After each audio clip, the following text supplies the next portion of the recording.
የበርካታ ሰዎችን ሕይወት የቀጠፈ አሰቃቂና አስደንጋጭ ትራፊክ አደጋ ደረሰም። በዝርዝር የምናጋራችሁ መረጃችን ነው። በውሃ ላይ የሚያርፉ አውሮፕላኖች ወደ ኢትዮጵያ ሊገቡ መሆኑ ተነገረም። ለመሆኑ የእነዚህ አውሮፕላኖች ሚና ምንድነው? የምናጋራችሁ መረጃችን ነው። ማንኛውም ሰው ተነስቶ ድርጅት አቋቁማለሁ በማለት ገንዘብ ማሰባሰብ እንደማይችል ተገለጸም። በዚህ መንገድ የበርካቶችን ገንዘብ ይዘው የከሰሙ ድርጅቶች ስለመኖራቸውም ተሰምቷል። በዝርዝር እናጋራችኋለን። እያንዳንዳቸው የሀገሪቱ ወታደሮች ከ$1700 በላይ የአንድ ጊዜ ክፍያ እንደሚሰጣቸው ፕሬዝዳንቱ አስታወቁም። በዝርዝር ከምናጋራችሁ መረጃዎቻችን መካከል ይገኝበታል። ጤና ይስጥልን የተወደዳችሁ ተከታታዮቻችን፣ ምጣኔ ሀብታዊ እድገት ለማህበራዊ ዋስትናችን በማለት ተግቶ ከሚሰራው ገበያ ሚዲያ የታህሳስ 10 ቀን 2018 ዓ.ም የዕለቱን የምዕራፍ አንድ የዜና ዘገባችንን ይዘንላችሁ ቀርበናል። የዜና ዘገባችንን ስፖንሰር ያደረገልን አጋራችን ደግሞ የሮሃ ፎሬክስ ቢሮ ነው። በዜና ዘገባችን ላይ የሮሃ ፎሬክስ ቢሮን የዕለቱን የውጭ ምንዛሬ ተመን መረጃ እናጋራችኋለን። በዜናዎቻችን ላይ ደግሞ የተመረጡ ምጣኔ ሀብታዊ፣ ማህበራዊና ሌሎች ወቅታዊ እንዲሁም አዳዲስ ጉዳዮችን አካተናል። እንድትከታተሉን እየጋበዝን በዝርዝር ወደምንመለከታቸው መረጃዎቻችን እናልፋለን።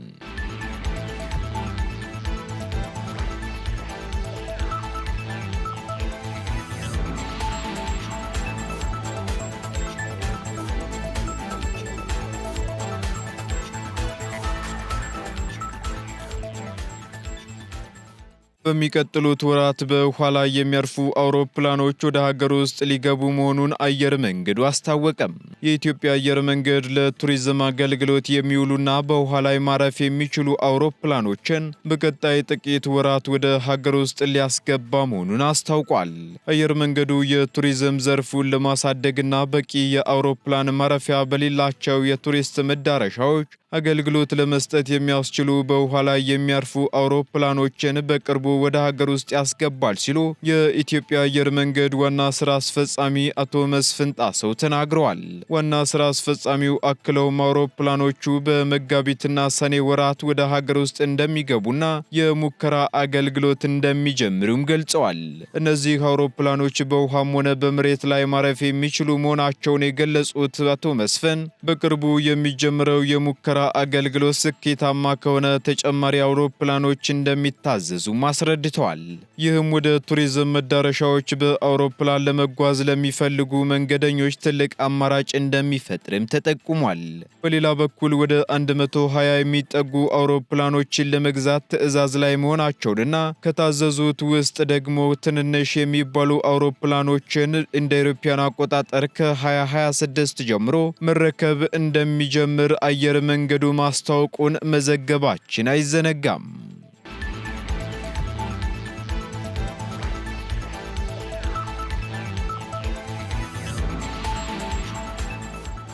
ከ60 ሚሊዮን ብር በላይ የዋጋ ግምት ያለው ወርቅና ከፍተኛ ሚሊዮን ብር ጥሬ ገንዘብ ይዘው ሲንቀሳቀሱ የነበሩ ተጠርጣሪዎች ተያዙ። የኢትዮጵያ ፌዴራል ፖሊስ ከ60 ሚሊዮን ብር በላይ የዋጋ ግምት ያለው ወርቅና ከ4 ሚሊዮን ብር በላይ ጥሬ ገንዘብ ይዘው በህገወጥ መንገድ ሲንቀሳቀሱ የነበሩ ተጠርጣሪዎችን በቁጥጥር ስር መዋሉን አስታውቋል። ተጠርጣሪዎቹ በአሶሳ ከተማ አምባ አንድ በሚባል ቦታ ከህብረተሰቡ በደረሰ ጥቆማ መሰረት በተደረገው ክትትል መያዛቸውን በኢትዮጵያ ፌዴራል ፖሊስ ወንጀል መከላከል ጠቅላይ መምሪያ የኮንትሮባንድ ቁጥጥር ፖሊስ ሬጅመንት አንድ አዛዥ ዋና ኢንስፔክተር ዳኜ አለማየሁ ገልጸዋል። የኢትዮጵያ ፌዴራል ፖሊስ ወንጀል ምርመራ በተጠርጣሪዎቹ ላይ ምርመራ እያካሄደባቸው መሆኑን የገለጹት ዋና ኢንስፔክተሩ የተያዘው ወርቅና ጥሬ ገንዘብ ለአሶሳ ከተማ ጉምሩክ ቅርንጫፍ ገቢ መደረጉን ተናግረዋል። በዚህም ኮንትሮባንድና ህገወጥ ንግድ በሀገር ኢኮኖሚና በህጋዊ ነጋዴዎች ላይ የሚያሳድረውን ጉዳት ለመከላከል ሰፊ ስራ እየተከናወነ መሆኑን ከፌዴራል ፖሊስ የተገኘው መረጃ ያመለክታል።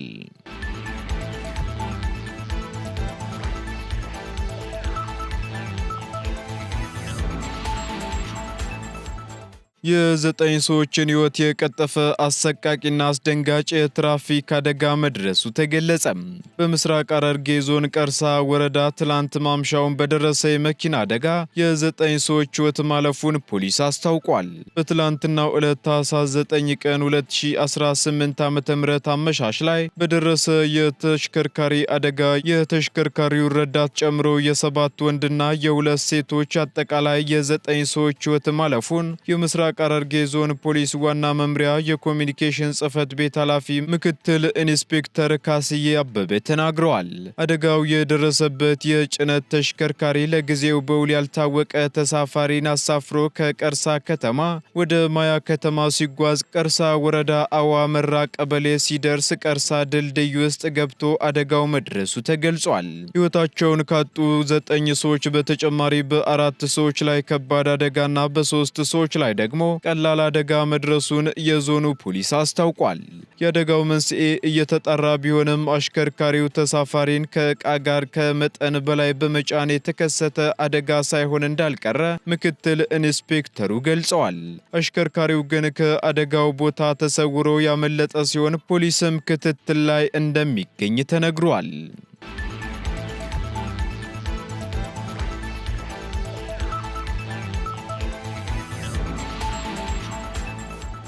ቀጥለናል። ውድ ተከታታዮቻችን ማንኛውም ሰው ተነስቶ ድርጅት አቋቁማለሁ በማለት ገንዘብ ማሰባሰብ እንደማይቻል ተገልጿል።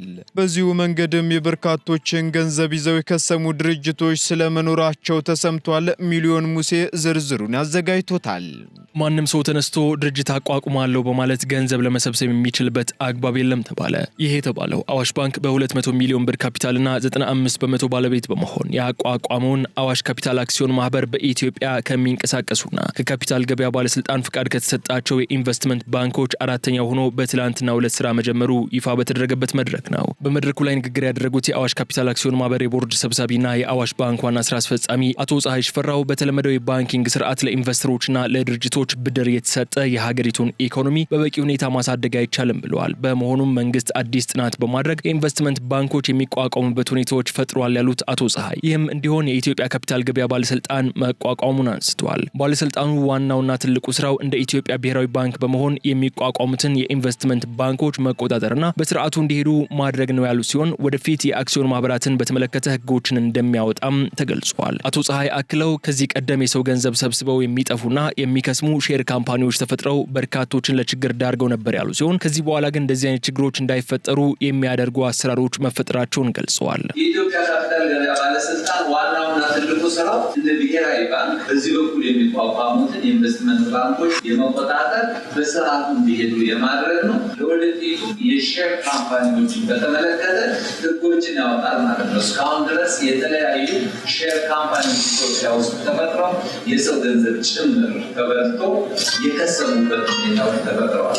ከዚህ በኋላ ግን እንደዚህ አይነት ሁኔታዎች አይፈጠሩም። አሁን መንግስት ባለቤት አድርጓል ማለት ነው። ከዚህ በኋላ ሰው ተነስቶ እንደፈለገ ድርጅት አቋቁማለሁ ብሎ ገንዘብ የሚሰበስብበት መንገድ አይኖርም ማለት ነው። በትላንትናው ዕለት ማለትም ታኅሳስ 9 ቀን 2018 ዓ.ም በ200 ሚሊዮን ብር ካፒታልና 95 በመቶ በአዋሽ ባንክ አክሲዮን ማህበር ባለቤትነት የተመሰረተውና በሀገሪቱ አራተኛው የኢንቨስትመንት ባንክ በመሆን ገበያውን የተቀላቀለው አዋሽ ካፒታል አክሲዮን ማህበርም ለነዚህ አዲስ የሚቋቋሙ ድርጅቶች የማማከርና ገንዘብ የማሰባሰብ ስራ ወይንም ፈንድ ሞቢላይዝ በማድረግ የሚረዳ ሲሆን ከዚህ ባሻገር አክሲዮን ማህበሩ በስራ ላይ ላሉ ድርጅቶችም ድጋፍ የመስጠት ስራ እንደሚሰራ የአዋሽ ካፒታል አክሲዮን ማህበር የቦርድ ሰብሳቢና የአዋሽ ባንክ ዋና ስራ አስፈጻሚ አቶ ፀሐይ ሽፈራው ተናግረዋል። አዋሽ ባንክ በእቅድ ይዞ ሲሰራባቸው ከነበሩ ጉዳዮች መካከል የባንኩን አደረጃጀት ይበልጥ ውጤታማ በሆነ መልኩ በመጠቀም ለሀገሪቱና ለባለ አክሲዮኖች የተሻለ ቢዝነስ ጥቅም ማምጣት ነው ያሉት ዋና ስራ አስፈጻሚው በቀጣይ አዋሽ ባንክ አክሲዮን ማህበርም እንደ ቢዝነስ ሆልዲንግ ሆኖ በስሩ የተለያዩ ካምፓኒዎች የማቋቋም ስራ እንደሚሰራ ገልጸዋል። አንዱ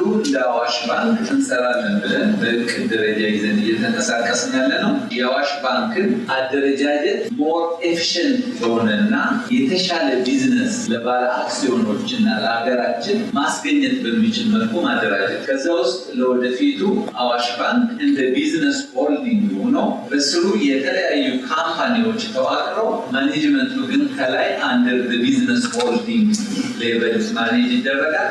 በተጨማሪ ደግሞ እያንዳንዱ ካምፓኒ የራሳቸው ሲሆን ኑሯቸው የሚሰሩበት ሁኔታዎች ይፈጣሉ። በዚህ በኩል ጥናት አድርገን የተለያዩ ስራዎችን እየሰራን ነው። ከዛ ውስጥ አንዱ ይቋቋማል ተብሎ በእቅድ ደረጃ ተይዞ ስንንቀሳቀስበት የነበረው የኢንቨስትመንት ባንኪንግን የሚሰራ የተለየ ካምፓኒ የማቋቋም። በዚሁ መሰረት አዋሽ ካፒታል አክሲዮን ማህበር የሚለው የመጀመሪያው ድርጅት ተቋቁሞ ሙሉ በሙሉ ወደ ቢዝነሱ ገብቷል። ከዚህ በኋላ ተመሳሳይ የሆኑ ካምፓኒዎች በአዋሽ ባንክ እየተዋቀሩ የሚሄዱበት ሁኔታዎች ይኖራል ማለት ነው። አዋሽ ካፒታል አክሲዮን ማህበር አራተኛው የኢንቨስትመንት ባንክ ሆኖ በትላንትናው ዕለት በይፋ ስራ መጀመሩን መዘገባችን አይዘነጋም።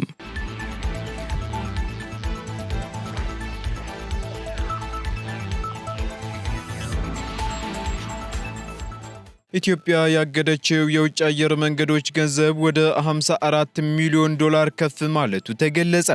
ኢትዮጵያ ባለፈው ዓመት ያለቀቀችው የውጭ አየር መንገዶች ገንዘብ 43 ሚሊዮን ዶላር የነበረ ሲሆን እስከ ባለፈው ጥቅምት ወር ያገደችው የውጭ አየር መንገዶች ገንዘብ ደግሞ ወደ 54 ሚሊዮን ዶላር ማሻቀቡ ተገልጿል። በሌላ በኩል ኤርትራ 78 ሚሊዮን ዶላር ባለመልቀቅ ከኢትዮጵያ በላይ ከፍተኛ መጠን ያለው ገንዘብ መያዟን የዓለም አየር ትራንስፖርት ማህበር ሰሞኑን ባወጣው መረጃ ጠቁሟል።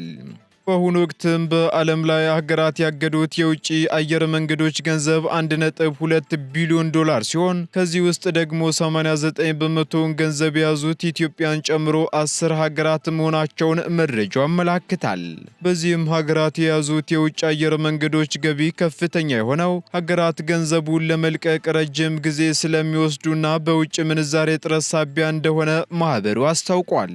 በመሆኑም የዓለም አየር ትራንስፖርት ማህበሩ ሀገራት የያዙትን የውጭ አየር መንገዶች ገንዘብ በውጭ ምንዛሬ እንዲለቁና ማዕከላዊ ባንኮቻቸው የውጭ ምንዛሬ ድልድል በሚያደርጉበት ወቅት ለውጭ አየር መንገዶች ገንዘብ ክፍያ ቅድሚያ እንዲሰጡ ጠይቋል። የኢትዮጵያ አየር መንገድ ኤርትራንና ናይጄሪያን ጨምሮ በርካታ ሀገራት ከትኬት ሽያጭና ሌሎች አገልግሎቶች የሰበሰበውን ከፍተኛ መጠን ያለው ገንዘብ እንደያዙበት ከዚህ ቀደም ማስታወቁ ይታወሳል።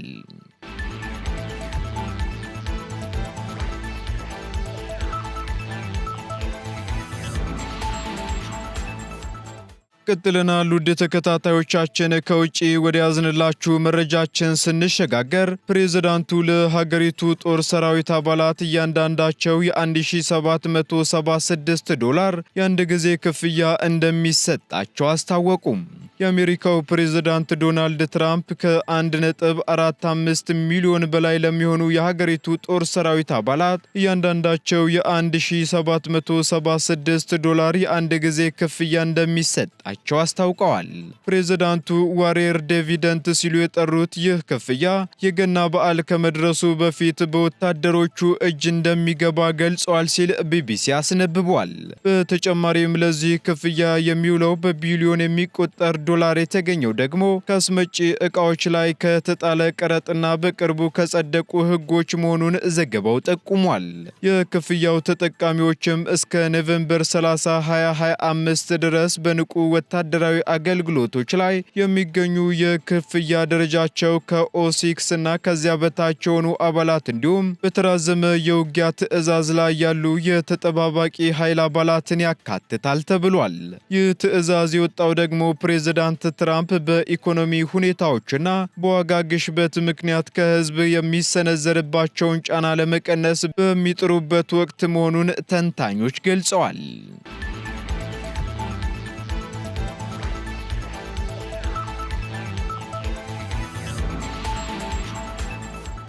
ቀጥለናል። ውድ ተከታታዮቻችን በመጨረሻም የሮሃ ፎሬክስ ቢሮን የዕለቱን የውጭ ምንዛሬ ተመን መረጃ እናጋራችኋለን። አንድ የአሜሪካ ዶላር 176 ብር ከ92 ሳንቲም እየተገዛ 180 ብር ከ45 ሳንቲም እየተሸጠ ይገኛል። ፓውንድ ስተርሊንግ 225 ብር ከ62 ሳንቲም እየተገዛ 230 ብር ከ13 ሳንቲም እየተሸጠ ይገኛል። ዩሮ ደግሞ 200 ብር ከ15 ሳንቲም ሳንቲም መግዣው ሲሆን መሸጫው ደግሞ 204 ብር ከ15 ሳንቲም ሆኗል። ስዊስ ፍራንክ እንዲሁ 213 ብር ከ74 ሳንቲም የተገዛ 218 ብር ከ1 ሳንቲም የተሸጠ ይገኛል።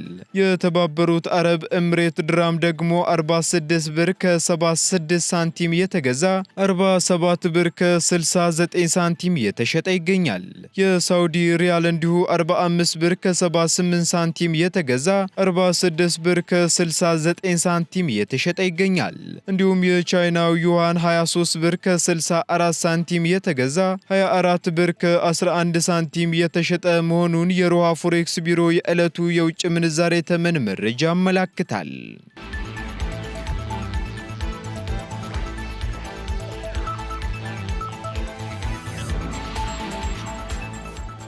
የተወደዳችሁ የገበያ ሚዲያ ተከታታዮቻችን ለምዕራፍ አንድ ያዝንላችሁ ኢኮኖሚያዊና ማህበራዊ መረጃዎቻችን እነዚህን ይመስሉ ነበር። አዳዲስ እንዲሁም ትኩስ ኢኮኖሚያዊና ማህበራዊ መረጃዎቻችንን ለማግኘት ታዲያ የገበያ ሚዲያን እንድትወዳጁ እንጋብዛለን። ሰናይ ጊዜን ተመኘን።